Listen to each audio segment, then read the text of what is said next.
L'écoute Sirot Chelek Yudalef Sirabet sur Pekoudé.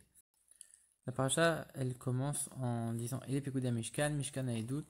Et tout de suite, Rashi, il commente en disant Mishkan, Mishkan.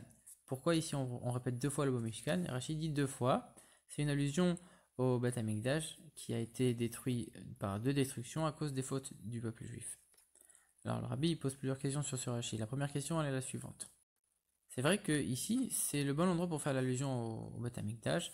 Ici c'est une paracha qui résume tout ce qui a été apporté dans le Mishkan, tout ce qui a été offert. Et donc du coup c'est le bon endroit pour faire une allusion au Beth Amikdash.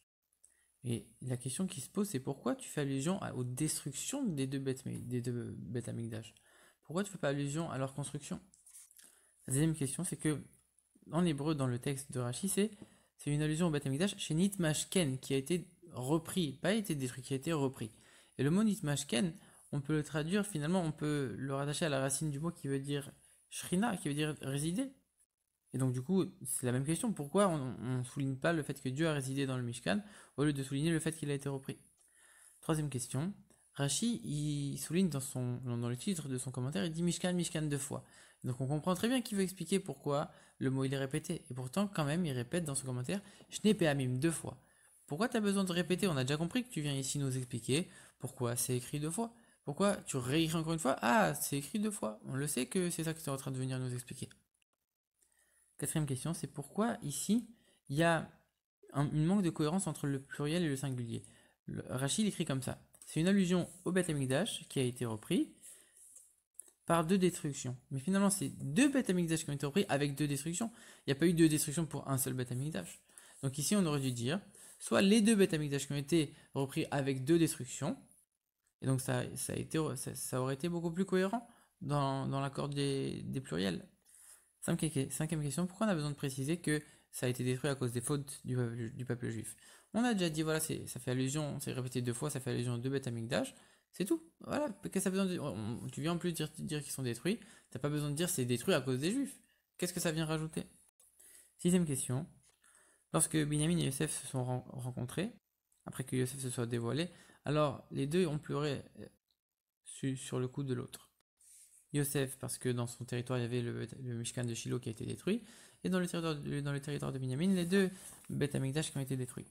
Alors dans ce cas-là, on pourrait se poser la question, d'où Rashi ici, il sait qu'on fait allusion aux deux Beth Amikdash? Ça se trouve, on fait peut-être allusion au Mishkan de Shiloh? Au contraire, d'ailleurs, quand on regarde le deuxième Beth Amikdash, comme on va l'expliquer plus tard, il n'y a pas eu la Shrina qui résidait. Alors, le Mishkan de Shiloh, on aurait très bien pu dire c'est le Mishkan de Shiloh, et le premier Beth Amikdash. Et enfin, dernière question. Ici, Rashi, il précise, comme on l'a dit, il ne dit pas détruit, il dit repris, il dit nitmashken. Ça veut dire quoi nitmashken? Ça veut dire que il a été pris en dépôt, si on peut dire. C'est-à-dire Dieu, il l'a repris en tant que dépôt. Alors, finalement, quand on réfléchit bien au sens de ce que ça veut dire, un dépôt, quand on le donne à quelqu'un, la personne, elle doit nous le rendre tel quel, ça doit être la même chose qu'on récupère.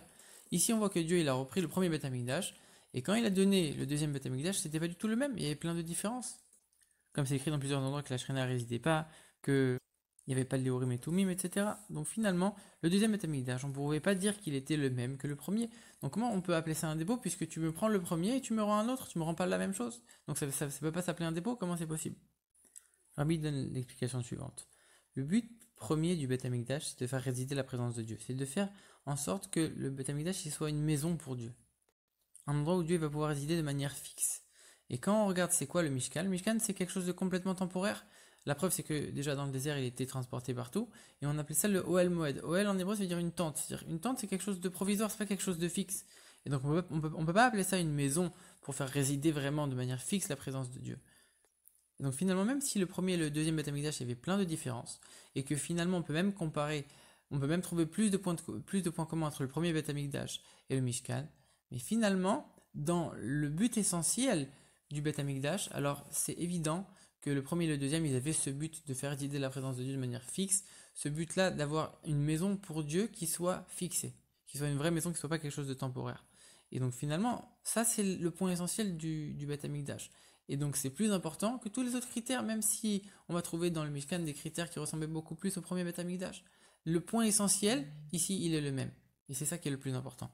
Et c'est pour ça que finalement, on peut dire que quand Dieu il a donné un deuxième Beth Amikdash, alors ce point-là, il est revenu. Ce point-là, c'est exactement la même chose et Dieu il l'a rendu au peuple juif de manière identique. Finalement, c'est pour ça que Rashi ici, il répète. C'est Mishkan, Mishkan. Ici, Rashi il répète 2 fois pour nous dire quoi? C'est le même mot qui est répété. Et si c'est le même mot qui est répété, c'est pas pour rien, c'est pour nous dire c'est exactement la même chose. Il faut que ce soit quelque chose qui soit le même. C'est-à-dire ça va être Mishkan, Mishkan. Et Rashi précise 2 fois. On a besoin que ce soit 2 fois la même chose. Le Mishkan, le Mikdash, il doit être le même. Et c'est ce point essentiel, comme on l'a dit, le fait de résider de manière fixe qui doit être reproduit. Et donc du coup, c'est évident que dans ce passage qu'on ne fait pas du tout allusion au Mishkan de Shiloh. Et maintenant, on va comprendre aussi pourquoi on précise cette allusion en relation avec la destruction et pas la construction du Beth Amikdash. Parce qu'en vérité, la destruction ici, on vient préciser que c'est un mashkon, c'est-à-dire ça a été en dépôt. Pour nous dire finalement, Dieu il l'a repris, mais il est intact, il est encore là, il est présent. Dieu il l'a pas détruit, c'est pas qu'il l'a détruit parce qu'il fallait le détruire, ça arrivait à un moment où c'était terminé. Il l'a juste repris et il est encore là tel quel intact et on peut le recevoir à nouveau. Et c'est ça aussi pour ça que Rashi précise à cause des fautes du peuple juif pour nous dire c'est pas que le Beth Amikdash il a été détruit en tant que tel. C'est-à-dire que s'il a été détruit en tant que tel, alors à ce moment-là il n'existe plus, on n'a plus d'espoir. Mais maintenant qu'on voit que c'est à cause des fautes du peuple juif, ça veut dire que finalement on l'a repris vis-à-vis de nous. Mais le Beth Amikdash en lui-même, il est resté intact. Et Dieu nous l'a repris, mais il est encore là. Il est encore intact, complet, intègre. Et c'est uniquement pour ne pas que nous on l'ait qu'il nous l'a repris, mais il ne l'a pas détruit définitivement, justement. Une autre raison pour laquelle Rashi précise à cause des fautes du peuple juif, c'est parce que quand on regarde le Mishkan Shiloh, il a été détruit à cause des fautes des fils de Élie, Hofni et Pintras. Donc forcément que ici on parle des deux Beth Amikdash, puisque Rashi précise que c'est les fautes du peuple juif. Et encore une autre raison pour laquelle Rashi précise à cause des fautes du peuple juif.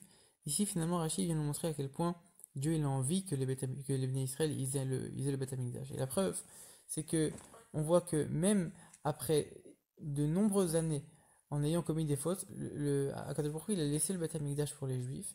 Il a attendu uniquement qu'il y ait énormément d'années qui passent avec ses fautes pour finalement le reprendre. Et ça nous montre que Dieu, finalement, il a envie que le peuple juif ait le Beth Amikdash. C'est juste que ça dépend de nous. Et à tel point que finalement, même quand il nous le reprend, il ne le reprend pas intégralement en le détruisant. Il le reprend juste en tant que mashkon, en tant que dépôt. Mais finalement, il est intégralement présent et il sera amené à nous le rendre. Donc non seulement il le reprend en tant que dépôt, mais en plus, c'est uniquement à cause de nos fautes à nous. Ça veut dire, c'est pas qu'il a été détruit en tant que tel. C'est uniquement à cause d'un problème qui vient de nous, mais pas à cause du Beth Amikdash en tant que tel qui a été complètement détruit. Et donc ça, c'est un double espoir pour le peuple juif, justement, c'est quelque chose de très positif. C'est pour ça que Rashi le précise. Finalement, le rabbi dit qu'on peut tirer un très grand enseignement du fait que Dieu il a retardé la destruction du Beth Amikdash en espérant que les juifs fassent tchouva pour essayer d'éviter de détruire le Beth Amikdash. L'enseignement pour nous, il est le suivant. On doit toujours espérer des autres juifs qui puissent continuer à faire la Torah et les mitzvot. Et même si c'est quelqu'un qui ne fait pas la Torah, qui ne fait pas les mitzvot, on ne doit jamais abandonner, on ne doit jamais baisser les bras.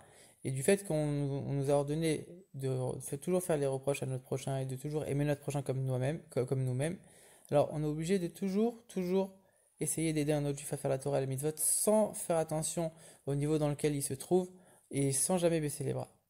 Il faut essayer chaque juif de faire en sorte de faire résider la présence de Dieu dans son mishkan personnel, dans son cœur, afin de l'aider à faire la Torah et les mitzvot, même si il n'a pas l'air motivé à le faire. À midi, on trouve de ça une autre preuve, encore une fois avec un comportement que Dieu a eu envers le peuple juif, qui nous montre encore cette chose-là. C'est que quand Dieu a donné les tables de la loi pour la première fois, les Luchat Abrit, quand il les a données à Moshe Rabbeinu, c'était le 40e jour. Moshe Rabbeinu est monté 40 jours sur le mont Sinaï, et il a donné les tables à Moshe le 40e jour. Sauf qu'on sait que les Bnei Israël, ils avaient fait le veau d'or le 39e jour. Ça veut dire qu'en vérité, quand Dieu il a donné les tables à Moshe Rabbeinu, il savait très bien que les Juifs, ils avaient déjà fait le veau d'or. Et quand même, il a donné les tables à Moshe, dans le but que Moshe puisse enseigner la Torah aux Bnei Israël. Ça veut dire que finalement, même dans l'état terrible dans lequel ils se trouvaient, où ils avaient fait le veau d'or, Dieu il a jamais baissé les bras, il a quand même il a fait l'acte de donner quand même il a fait la démarche de donner les tables de la loi à Moshe Rabbeinu pour qu'il continue à enseigner au peuple juif. Si Dieu l'a fait comme ça, alors à plus forte raison, nous aussi, on doit s'efforcer de faire la même chose avec notre prochain.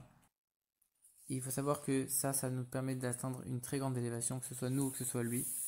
Et que par le fait de faire résider la présence de Dieu, la Shrina, dans chacun des membres du peuple juif, alors on méritera de voir Dieu faire résider sa Shrina dans le Mishkan général, dans le Beth Amikdash avec l'avenue Mashiach.